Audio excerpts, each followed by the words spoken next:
Rockets have liftoff, and boy, has it been a pretty stellar free agency so far for them. What I want to do is double click on a few actions that they took and then dive into the dictating focus area that I really think is going to be the determinant of their ceiling going into next season. Most projections having them as the second best team in the Western Conference. Without having seen anything yet and just looking at what's on paper, I would support that. So congrats to them. Thank you guys so much for watching. And I'm so excited to dive in and finally digest the absolute craziness that was free agency. First, Dorian Finney-Smith comes in for Dillon Brooks, backfilling him on the defensive end primarily. We will get to Kevin Durant, do not worry. Dorian is going to provide better spacing, probably more consistent shooting, although props to Brooks for really elevating his own perimeter potency. Decision-making with the shooting, a bit less of a gunslinging maverick, although if you had watched this Rockets team's half-court offense last year, I feel like I have more empathy than most people for Brooks' shot selection, but obviously now things have changed, and Dorian is not going to have any of those instincts. His mobility as well, this is just an eye test thing. Brooks is very good as an on-ball defender, although his shoulders and his just movement patterns are a little bit slower, kind of lumbers around a little bit. Dorian is a little more fluid, and that I think is going to pair really nicely with the continuation of their very aggressive perimeter defense in turning you over, getting out in the fast break, probably trail every time for kick out threes, that kind of stuff, fitting what Ime wants. Team is in a different place now with overall where the acquisitions are, some of the experience pieces. And so Dorian is a role player that loves being a role player. And I think that that is quintessential to what Ime has in mind, doing the dirty work, enjoying doing that, low usage, and contributing that way. Also the versatility as a defender and a plug-and-play kind of offensive player, floor spacer in that small forward, power forward position, 3-4, is just going to be really helpful. Not going to lie, I was really surprised that they were able to snag him. Sounds to me like the Lakers did not have their shit together, plot twist, or really didn't have a good sense of how aggressive the Rockets were going to be in free agency. It just felt like a no-brainer guy that the Lakers just had to maybe even pay a premium to bring back. Center City, they bring in Clint Capela, 3 years, $21.5 million. Steven Adams, they re-sign, 3 years, $39 million. Obviously, they have their starting big in Alperen Sengun. His trajectory looks sensational, a lot of skill on the offensive end that I'm really excited to see. Now they have two pretty strictly limited bigs in Capela and Adams. Adams, of course, shined in the postseason, given that really favorable matchup against the Warriors. Offensive rebounding, giving them extra possessions, really helpful for teams without a ton of really effective skills and schemes in the half court offensively. Capela's coming in now as insurance for Adams. I think it's noteworthy that only averaged 14 minutes a game in the regular season, and that boosted up to 22 minutes per game in the one playoff series they had against the Warriors. Again, a favorable matchup, but it's clear at this point he needs to be paced throughout the regular season, and bringing in Capela is obviously going to do that. Moreover, I think it's insurance for the Dallas and Denver matchups here. Dallas infamously really kind of started this whole tandem big thing with Gafford and Lively coming in and splitting those center minutes, going balls to the wall in those minutes and allowing constant rim deterrence as well as rim pressure on offense. Denver, of course, is the reason why Rudy Gobert is even on payroll in Minnesota, having two big bodies to really slow him down, just like Hardenstein coming over to Oklahoma City. It'll be interesting to see how often they're going to really lean into this double big scenario. Obviously, having Capela in there kind of down low, mucking things up, alongside of Sengun, who does like to operate closer to the rim in the short mid-range region, post, all of that. It would have been cool to have gotten some kind of a floor spacing big for versatility, like Brook Lopez comes to mind for me. But the fact that they didn't have to include Jabari in the Kevin Durant deal, like, still blows my mind. But definitely a viable option if they wanted to go ahead and throw that out there, pending, of course, LB, who is not the best floor spacer. I'm sure that went into their calculations. Now, Kevin Durant is at a very, very interesting stage of his story now. And this chapter of the, quote, ring chase, I think it's different from virtually any other that we've seen. The first time he is not jumping ship to a, quote, super team since literally leaving Oklahoma City in like 2014. And the composition of the team he's going to is filled with youth. A lot of guys that are on the upward trajectory, not at the peak of their powers. And so he is not going to be sort of managing, wrestling with rival egos, expectations, desires for different schemes. He is the veteran voice of this team. And I do think that brings a lot of potential on the table for his legacy leading this team. Granted, second in the Western Conference last year, but obviously came up short even just in the first round. Bringing this team to greater heights is going to be something that I think can offer him quite a lot in sort of steering his story when we look back on it. I also think that the Ime piece is notable as well. In Phoenix and Brooklyn, it was clear that an extension of the whole super team thing is that the coaches really didn't coach a ton or kind of dictate terms, if you will. I think KD likes when that is the case. I think he is a system player at heart, and he likes to contribute to team success in his own way, which is maybe the least disruptive style of play to begin with. But the fact that he is going into a more solidified system, I think is really good for him. And again, it is a shakeup from the past. I also think that the better fit structurally is going to just cater to his strengths. His ability to play off of other guys always set him apart to me. Obviously, his, quote, bag is sort of limited, if you sort of will, especially as he finishes less and less at the Cub. But what he's really good at, the mid-range pull-ups, is so unstoppable because of his size and prowess. You couple that in with his overall efficiency, and it just adds a very nicely fitting wrinkle or dimension to however the Rockets want to play on offense, out of Şengün in the post, through Amen handling, traditional pick and roll with Fred VanVleet. His ability to kind of complement and amplify those other maybe more core principles and actions, I do think is going to be a better fit. Whereas you look at Brooklyn or Phoenix, the lack of system, structure, point guard even, that is definitely not where I think KD is maximized. The usage uncertainty matters here. If you were expecting Kevin Durant to come into Houston and have a 30+% usage rate, you're probably going to be disappointed. Yeah, he is really good, no-brainer, Hall of Famer. He is 37 years old. What we have learned about guys at that stage is the trade-off between offense, defense becomes a lot more evident. There are obviously strides that I'm sure Houston is hoping its main young cornerstones have taken, but in terms of initiating and carrying that initial advantage creation, I don't think that that is something that you can really lean on KD to do, at least for the whole regular season into the postseason. And the fact that he is so great, the team is so young, he is going to be super well respected and listened to on this team. I just wonder about how much of the Save Us Jalen mantra thing from last year is going to be mitigated or exacerbated depending on how the team decides to play.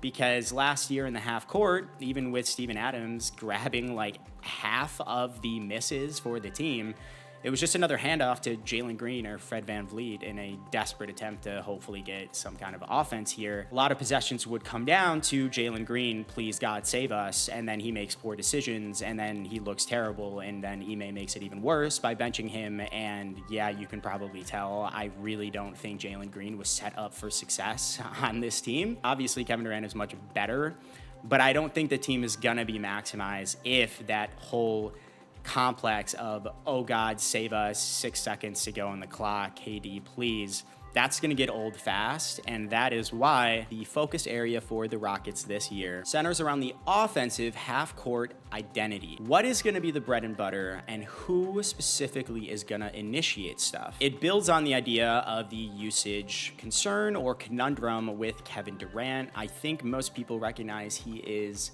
optimized as a secondary facilitator, an off-ball creator coming off of different actions, drawing attention that way, and then assisting his team in that manner with his gravity. And the way I ended up landing kind of feels like the new age or new evolution of the Denver Nuggets, just with better spacing from the perimeter, more versatility on both ends, depth in both of those things, and then a higher defensive floor propping up everything else. And let me show you what I mean. Fred VanVleet, pretty much Jamal Murray in a role sense, although he has much deeper range and I would argue better on ball creation as the lead initiator. You can go ahead and talk about Fred VanVleet's physical limitations. That's fair and very evident, but if you actually watch this guy play, I mean, he's a fantastic point guard, very low overhead, doesn't overextend himself, doesn't really turn the ball over, and can actually create quite a bit, although he's not going to be Luka Doncic, right, because of some of those physical limitations. But I like the on-ball juice, and again, the way he was shooting in that Warriors series was unbelievable. I'm not saying that's totally repeatable, but that is what he's going to be guarded as. And then you think about the pick-and-roll coverages, if he can hit ahead passes, create 4-on-3s for guys, etc. Amen Thompson operating on offense, kind of like Christian Brown, as an off-ball cutter if he is starting from outside of the arc.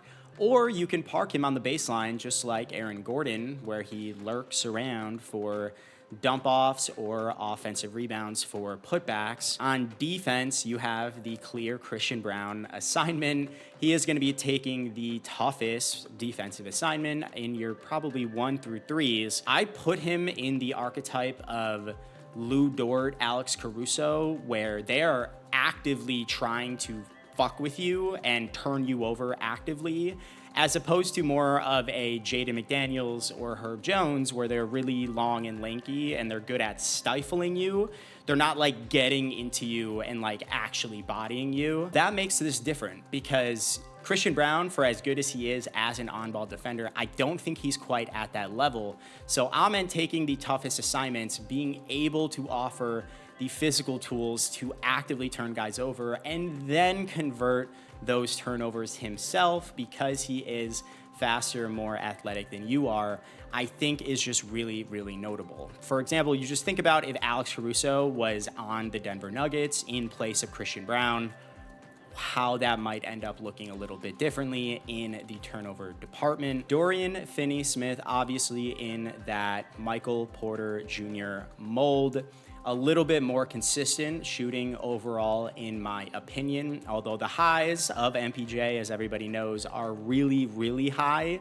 The dude like almost single-handedly beat the Lakers by himself. What was that, like 2 years ago? But again, the consistency is a bit alarming. And then, of course, the versatility on defense and just the overall potency. I mean, it's not even really close. MPJ notoriously gets a little bit spacey on that end of the floor. Kevin Durant has some more optionality as well on either end of the floor, similar to Amen Thompson. On offense, he can be Michael Porter Jr. hitting the spot ups, and I think it's going to be the most noticeable in the event of these offensive rebounds and kickouts. I mean, the saying goes, what is one of the scariest things to see in pro basketball? basketball.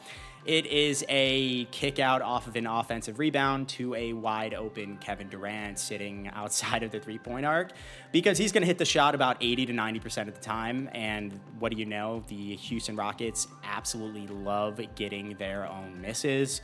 I think there's also a possibility of him cutting inside of space as well for these mid-range pull-ups, thinking about the Şengün post-ups and that kind of stuff. He has a lot of potency to hit guys in those ways. And then on defense is going to be playing like Aaron Gordon, taking the power forward position. Probably we'll see if they want to experiment with him at the three, pending the matchup. I do think it is notable, though, when they do play teams like Dallas or Denver, are you really going to try and ride Kevin Durant guarding Anthony Davis, for example? I might not do that. So then how well is he going to be able to stay in front of PJ Washington, Cooper Flagg, that kind of stuff? For example, the strength and stamina thing is a real thing, not to mention the concern over fouls, given the way that those guys play for certain teams. Alperen Şengün, Baby Jokic, is already a widely used label for him. The finishing around the basket has to become a lot better, but what I have liked so far in his tenure is his ability to sort of offset some of that through sheer physicality and getting himself to the free throw line. He moves like a sea lion in flip-flops, and that makes it really unpredictable and hard to kind of stop. Foul drawing is kind of like an acquired skill that really only very like smart and confident sort of players can really get to. He also has proven his ability to offensively rebound as well, similar to the Jokic mold. Defense, I would still say, is a bit of a, I wouldn't say overall concern. He's probably a net neutral. I haven't looked at the actual numbers there, but I think about certain teams like Oklahoma City, let's say, if they want to play 5 out, how quickly can he even cover certain ground? And so what is going to change here? I think that the offensive rebounding and second chance scoring is going to be even more lethal. I mentioned this with Kevin Durant, Dorian Finney-Smith. If they are able to gobble up as many offensive rebounds as they had in the past, they're probably just going to be able to convert a lot more, and the conversions are going to be 3s and not 2s at a higher clip. So then stacking up your bigs with Clint Capela to, again, reinforce or double down on that kind of framework of pressure as well as a source of offense makes a lot of sense to me. I think that the slashing gravity with Amen Thompson and Kevin Durant kind of stretching you out, and Amen Thompson being like a ball of potential energy trying to spring out, I think it's just going to create more space and cleaner kind of floor space for Şengün to operate in the regions of the floor that he does, as well as open up lanes to crash for those glorified offensive rebounds.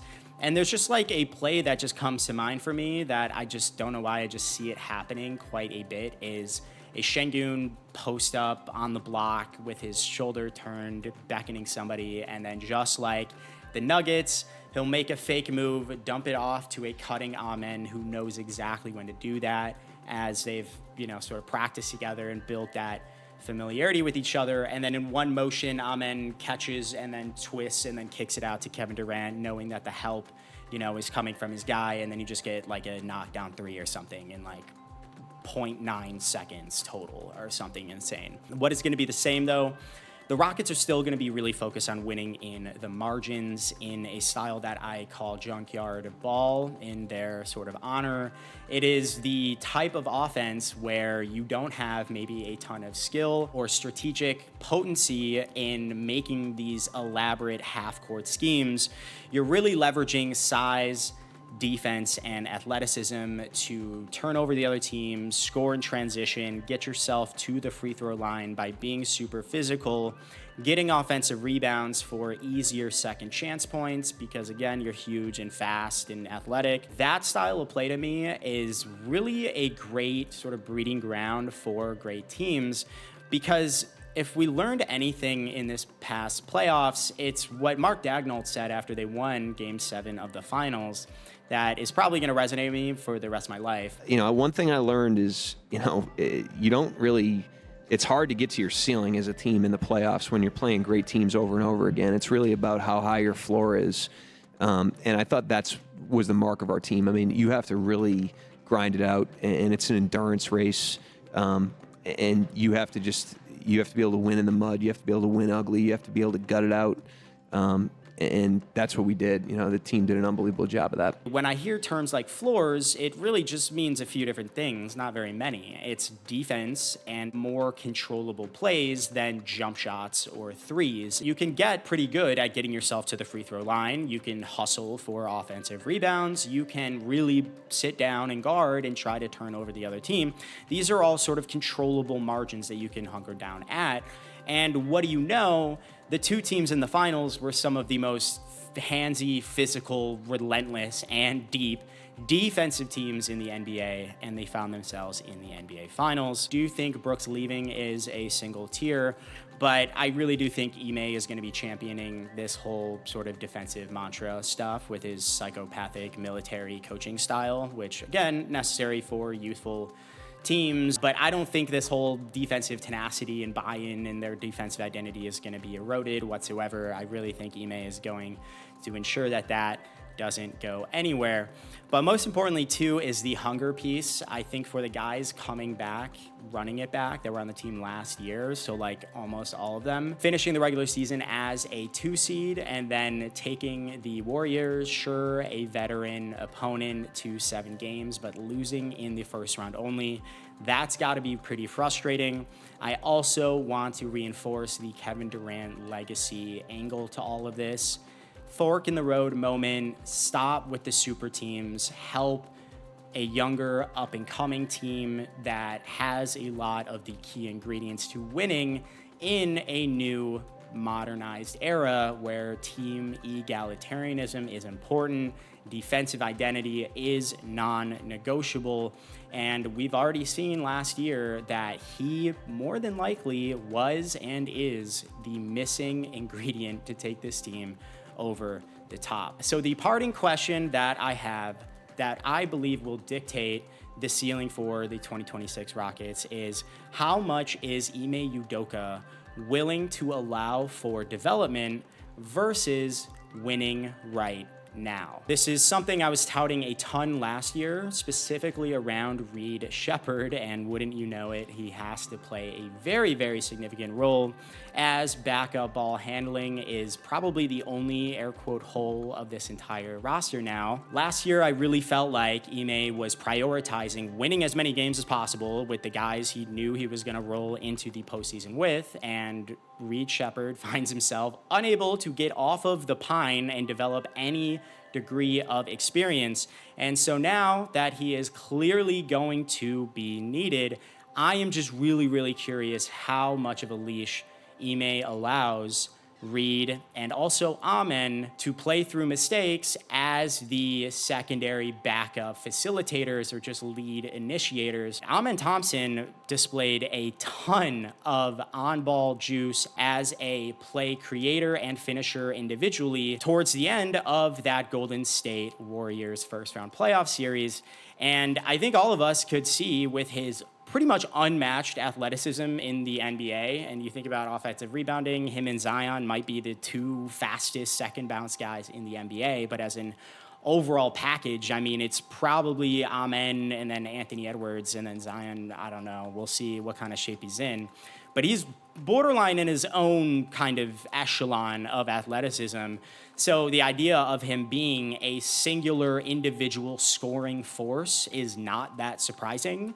We saw him be able to dribble, get himself into the short mid-range, and make these kind of push shot floaters that, again, he is just going to get off the ground faster than you, and he's going to get off the ground higher than you, and you're really not going to be able to stop it, so that makes sense. But the actual ability to somewhat play make in those sort of situations and leverage the threat or pressure of those shots to get dump passes and hit guys is something that, frankly, I did not expect to see, even the flashes that we did this early in his career. But it makes you very curious about how Ime is going to treat it, because if you start building Amen's reps as an on-ball lead initiator, we're talking about a decade or more of benefit and value. And so getting him those reps earlier is going to obviously accelerate and expedite that whole development process. I'm sure if you asked him what is the best case scenario for Amen Thompson, it is as your lead initiating guard, as the most athletic player in the NBA who can at least carry enough scoring pressure that teams are going to have to overcommit to him once he's in a certain region of the floor, and then he can leverage that to engage the team and become a more well-rounded triple threat player. How much is Ime going to allow him to do that? Is he going to allow Reed Shepherd the primary audition? And then how long is he going to allow him to sort of sink or swim with that? Is just going to be super, super interesting because, again, the backup handling and lead initiating is basically the only hole in this roster at this time. So I'd be curious if Reed does kind of struggle, which, again, I don't want to put on him. That was a conscious decision that Ime Udoka did not have to make last year by making him ride the fucking bench and not be able to play whatsoever. I wonder if they ship him off to get some kind of a more seasoned veteran backup guard on the team if they really, really do feel like their window is now fast forward to February. All right, guys, thank you so much for watching, and until next time.